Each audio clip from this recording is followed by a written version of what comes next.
22 मार्च साठी आपण Nifty bank निफ्टीचं analysis करणार आहोत. पहिले निफ्टी पाहू.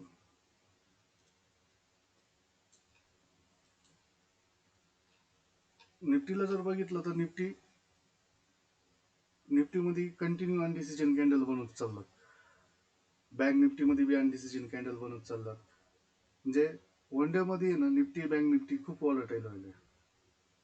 सेलर खाली घेऊन जाण्याचा प्रयत्न चालू आहे, बायर वर घेऊन जाण्याचा प्रयत्न चालू आहे आणि दिवसभर मार्केट वर खाली होऊन अनडिसिजन कॅन्डल क्रिएट करायला लागलं.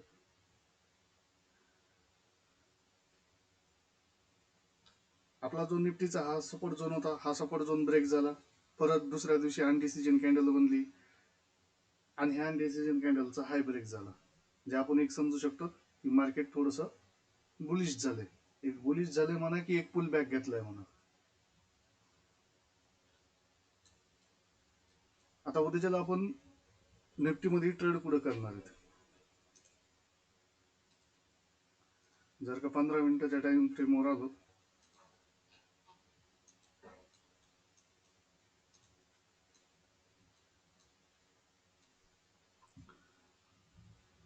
तर आज काय झालेलं आहे, एक अनडिसिजन कॅन्डल क्रिएट झालेली आहे निफ्टीमध्ये. मार्केट गॅप अप ओपन झालं.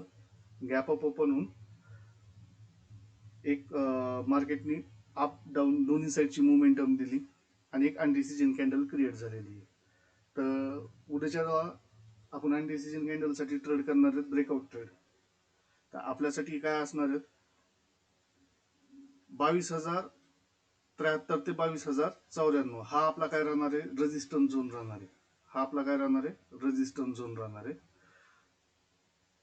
21,930 ते 21,945 हा आपला काय राहणार आहे, सपोर्ट झोन राहणार आहे. आणि हा एक आपला एक सपोर्ट झोन राहणार आहे 21,818 ते 21,835. हा आपला एक सपोर्ट झोन राहणार आहे. आता उद्याच्याला जर मार्केट ओपन झालं, समजा फ्लॅट ओपनिंग झाली आणि मार्केट अपसाईडला मोमेंटम केली, ह्या रेजिस्टन्स झोन पशी आपल्याला इथे एखादी बिरिश कॅन्डल दिसली 5 मिनिटाची, तर आपण बिरिश साईडचा ट्रेड एक्झिक्यूट करणार आपल्या ह्या सपोर्ट झोन पर्यंत. त्याचा स्टॉप लॉस काय राहणार आहे, ह्या झोनच्या वर जर 5 मिनिटाची कॅन्डल जर क्लोज झाली तर तो आपला काय राहणार आहे, स्टॉप लॉस राहणार आहे. आणि आपला स्टॉप लॉस हिट झाला म्हणजे काय झालं, हा जो आहे ट्रेड जो आता मी जो ट्रेड सांगितला तो ट्रेड काय राहणार आहे, रिस्की ट्रेड राहणार आहे. रिस्की ट्रेड राहणार आहे. स्मूथ ट्रेड कुठं भेटणार आहे, ह्याच्यावर जर 5 मिनिटाची कॅन्डल जर क्लोज झाली, बुलिश कॅन्डल जर 5 मिनिटाची कॅन्डल क्लोज झाली, ह्या झोनच्या वर, हा रेजिस्टन्स झोन आहे, ह्या रेजिस्टन्स झोनच्या वर जर 5 मिनिटाची बुलिश कॅन्डल क्लोज झाली आणि त्याचा हाय ब्रेक झाला, तर आपण ट्रेड एक्झिक्यूट करणार आहेत बाईंग साईडचं. तो मोस्टली स्मूथ ट्रेड चालेल, कारण की इथले जे सेलर असतील ते सेलर बाजूला निघालेले असतील. जर का मार्केट आपल्या ओपन झालं आणि आपल्या सपोर्ट झोन पशी आलं मार्केट, तर सपोर्ट झोन पशी आपल्याला एखादी बुलिश कॅन्डल दिसते ती पाहणार आहे. सपोर्ट झोनला जर आपल्याला एक बुलिश कॅन्डल दिसली तर आपण बाईंग साईडचा ट्रेड एक्झिक्यूट करणार आहे, जो की आपल्या ह्या रेजिस्टन्स झोन पर्यंतचा असला पाहिजे. त्याचा स्टॉप लॉस काय असला पाहिजे, ह्या रेजिस्टन्स झोनच्या खाली आपला स्टॉप लॉस असला पाहिजे.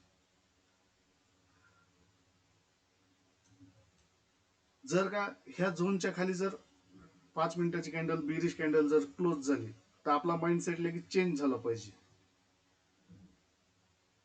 की आपला डाऊन साईडचा ट्रेड एक्झिक्यूट झाला पाहिजे त्या टायमाला. काय माहिती का, आपले सपोर्ट आणि रेजिस्टन्स झोन आहेत, तिथं येऊन प्राइस काय कॅन्डल काय बनतात, प्राइस ऍक्शन काय बनतं, त्यानुसार आपण ट्रेड एक्झिक्यूट करणार आहे. आपल्याला ह्या झोन पशी बाईंग साईडचा ट्रेड भेटला तर आपण बाय करणार आहेत अपसाईडसाठी आणि त्याचा एसएल खाली राहणार आहे. जर का आपला एसएल हिट झाला म्हणजे काय झालं, डाऊन साईडचा ट्रेड आपला एक्झिक्यूट झाला, तर आपण डाऊन साईड कडे लगेच मोमेंटमसाठी तयार राहणार आहे.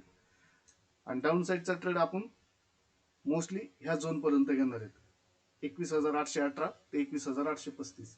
हा झोन कशामुळं, हा झोन आपला बाईंग झोन बी राहील. कारण का, तर हा वर्जिन सीपीआर आहे. आजचा जो सीपीआर आहे त्या सीपीआरला आज मार्केटने टच नाही केलं तर हा उद्यासाठी काय राहतो, उद्या परवासाठी वर्जिन सीपीआर राहतो, जोपर्यंत मार्केट त्याला टच करत नाही पुढचे 4-5 दिवसासाठी. हा वर्जिन सीपीआर राहतो. वर्जिन सीपीआरला मोस्टली काय होतं, मार्केट त्या लेवलला गेलं की तिथून बाउन्स बॅक घेतं. त्याच्यावर मार्केट असेल तर इथून बाउन्स बॅक घेईल. तर आपला समजा हा झोन ब्रेक झाला, आपल्याला इथं पुढे रिव्हर्सल कॅन्डल दिसली तर आपण ह्या झोन पर्यंत आपला ट्रेड एक्झिक्यूट करणार.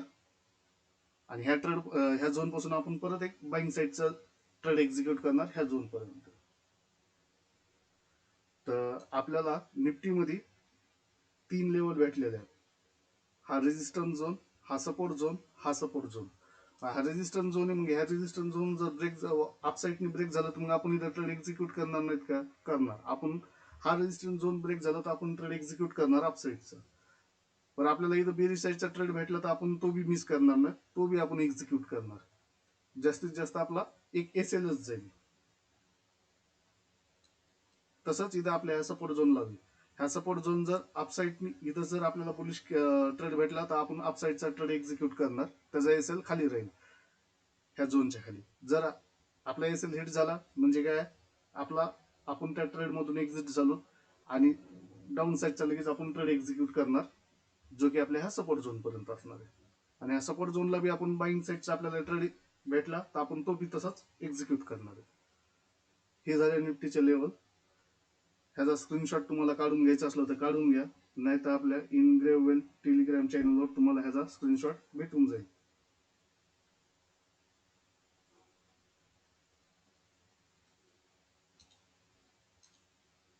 Bank Nifty. बँक निफ्टीमध्ये जर बघितलं आपण,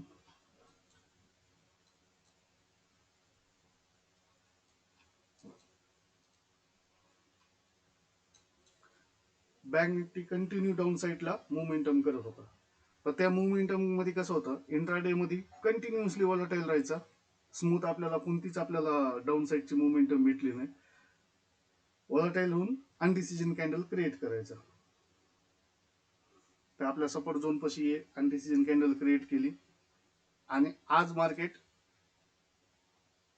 1 2 3 4 5 6 7 8 9 दिवसानंतर आज मार्केट प्रिव्हियस डे ह्याच्यावर क्लोज झालेलं आहे. ती बी क्लोज कसं झालेलं आहे, एक पिन बार कॅन्डल बनवलेली आहे.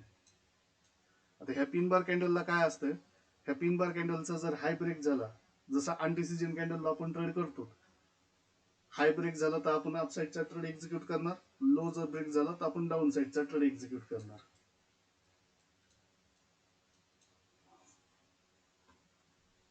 उद्यासाठी बँक निफ्टीमध्ये आपले लेवल पाहू.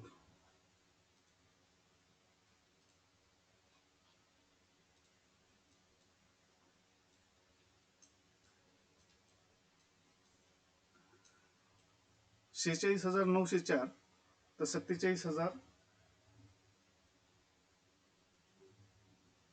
46,904 ते 47,000 हा आपला काय राहील, रेजिस्टन्स झोन राहील. मार्केट ह्या रेजिस्टन्स झोन पाशी आलं आणि इथं आपल्याला एखादी बेरिश कॅन्डल दिसली तर आपण डाऊन साईडचा ट्रेड एक्झिक्यूट करणार आहे, जो की आपल्या हा सपोर्ट झोन पर्यंत असेल. जर का आपला हा रेजिस्टन्स झोन ब्रेक झाला, इथं आपण ट्रेड एक्झिक्यूट केला बेरिश साईडचा आणि ह्याच्यावर जर 5 मिनिटाची कॅन्डल जर क्लोज झाली तर आपण जो बेरिश साईडचा ट्रेड एक्झिक्यूट केलेला आहे त्याचा आपला एसएल हिट होईल आणि आपण बाईंग साईडला घुसतो, बाईंग साईडचा ट्रेड एक्झिक्यूट करतो त्यानंतर आपण. आणि त्याचा बी एसएल काय राहील, ह्या झोनच्या खाली जर 5 मिनिटाची कॅन्डल क्लोज झाली तर तो आपला एसएल राहील. हा आपला सपोर्ट झोन आहे. ह्या सपोर्ट झोनला आपल्याला जर बाईंग साईडचा ट्रेड भेटला तर आपण बाईंग साईडचा ट्रेड एक्झिक्यूट करणार आहेत आणि ह्या सपोर्ट झोनच्या खाली आपला एसएल राहील, जो की आपल्या हा रेजिस्टन्स झोन पर्यंतचा आपला तो बाईंग साईडचा ट्रेड एक्झिक्यूट राहील. हा खाली एक सपोर्ट झोन आहे. हा आहे आजचा वर्जिन सीपीआर. वर्जिन सीपीआर म्हणजे काय असतो, की त्या दिवशी सीपीआरला मार्केटने टच केलेलं नसतं, त्याला आपण वर्जिन सीपीआर म्हणतो. जर का मार्केट ह्याच्या खाली ओपन झालं तर इथून परत डबल बाउन्स बॅक घेण्याची शक्यता राहते. ह्या वर्जिन सीपीआर पासून परत डबल मार्केटमध्ये बाईंग घेण्याची शक्यता राहते.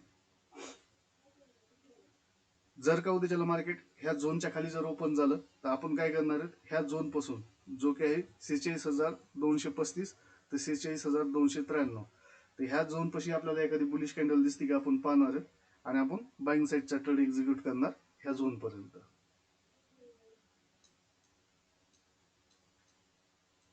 काय आहेत हे जे आपले झोन आहेत, रेजिस्टन्स, सपोर्ट, हे हमेशाच रेजिस्टन्स म्हणून राहणार नाही किंवा हमेशाच सपोर्ट म्हणून राहणार नाही. फक्त आपण तिथं काय करणार आहेत, तिथं मार्केट आल्याच्या नंतर काय प्राइस ऍक्शन बनवतो, काय कॅन्डलस्टिक बनवतो, ह्याच्यानुसार आपण ट्रेड एक्झिक्यूट करणार आहेत. आणि त्या झोनच्या वर किंवा त्या झोनच्या खाली ही आपली काय राहणार आहे, स्टॉप लॉसची रिस्क राहणार आहे. आपला स्टॉप लॉस हिट झाला तर आपण लगेच मार्केट चेंज झालं त्या हिशोबाने आपण आपला ट्रेड बी चेंज करणार आहे. हे ज्या लेवल आहेत, ह्या जिथं मार्केट वळणार आहे, जिथून बाउन्स बॅक घेणार आहे, त्या लेवल देतो मी तुम्हाला की लेज ह्या लेवल ऍक्च्युअली मार्केटमध्ये व्यवस्थित काम करतील ह्याची बी गॅरंटी नसती. फक्त एवढंच असतं की ह्या लेवलला येऊन मार्केट काय तिथं प्राइस ऍक्शन बनवतं त्यानुसार आपण ट्रेड एक्झिक्यूट करतो. ओके, माझा सांगण्याचा उद्देश तुम्हाला कळाला का? रेजिस्टन्स झोन हमेशा रेजिस्टन्स झोन बनणार नाही. तो जर ब्रेक झाला तर काय होणार आहे, अपसाईडला मार्केट मोमेंटम करणार आहे. तर मग आपल्याला अपसाईडच्या ट्रेडमध्ये घुसायचंय. मग त्या टायमाला जर का इथं आपल्याला समजा बिरिश कॅन्डल दिसली, एखादी बिरिश जे आपले 7-8 पॅटर्न आहेत त्यापैकी एखादा पॅटर्न दिसला, तर आपण इथं डाऊन साईडचा ट्रेड एक्झिक्यूट करू शकतो. आणि त्याचा स्टॉप लॉस काय ह्या झोनच्या वर राहणार. ह्या झोनच्या वर जर कॅन्डल क्लोज झाली तर आपला स्टॉप लॉस हिट झाला, म्हणजे काय, इथून मार्केट रिव्हर्सल होईना, ते इथून मार्केट ह्या रेजिस्टन्स झोनला ब्रेकआउट दिलंय त्या टायमाला. मग ब्रेकआउट दिलंय तर मार्केट अपसाईडला मोमेंटम करत. फक्त तुम्हाला आहे ना तिथं मार्केटमध्ये आहे ना ऑन दी स्पॉट डिसिजन ह्या झोनला घ्यायचे असतात. ही जी झोन आहेत ह्या झोन पाशी मार्केट आल्याच्या नंतर तिथं व्यवहार कशा पद्धतीने करताय त्यानुसार तुम्हाला तिथं तुमचे ट्रेड एक्झिक्यूट करायचे असतात. तुम्हाला ह्याचा स्क्रीनशॉट पाहिजे असेल तर स्क्रीनशॉट घेऊ शकतात. नाही तर आपलं इनग्रेव वेल्थ नावाचं टेलिग्राम चॅनल आहे, त्याची लिंक तुम्हाला डिस्क्रिप्शन मध्ये भेटून जाईल. तर तुम्हाला तिथं इनग्रेव वेल्थच्या चॅनलवर तुम्हाला स्क्रीनशॉट भेटून जातील. आपण कुणाला ट्रेड बाय अँड सेल कुणाला रिकमेंडेशन करत नाहीत. फक्त आपण एज्युकेशन पर्पजसाठी आपण हे ट्रेड तिथं स्क्रीनशॉट टाकतो. तिथं मार्केट काय झालंय काय नाही, तिथं कोणती ऍक्शन घ्यायला पाहिजे हे आपण फक्त तिथं डिसाईड करतो. कुणाला बाय अँड सेल रिकमेंडेशन करत नाहीत आपण. Okay, thank you.